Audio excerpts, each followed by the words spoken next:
In this video, I'm going to show you how to connect KOT4X to MT5.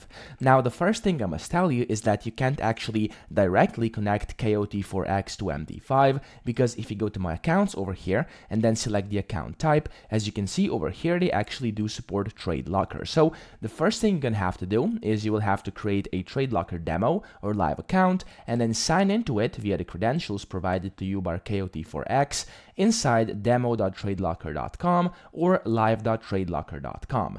Now, of course, this isn't MT5, so what I would recommend as a kind of a bypass, what you should do is actually have your demo.tradelocker.com or of course your TradeLocker account signed in with KOT4X account open in one tab, and then you simply can open up your MT5 and you can go ahead and go to File. You can open an account and then you can just basically open an account with MetaTrader and you can go ahead and create a demo one, and then this will allow you to actually do your chart analysis or whatever you wanted to use your MT5 for. So you can go ahead and do all your analysis or whatever on this chart over here. You can go ahead and then when you're ready to start your trade, you can just go back to Trade Locker and then place a trade over here. So it is kind of a workaround, and it's not a direct way to actually connect KOT4X to MT5 because unfortunately it's going to be impossible, but this is the best workaround I have found. Just do your analysis in here, and then whenever you are ready to actually place a trade,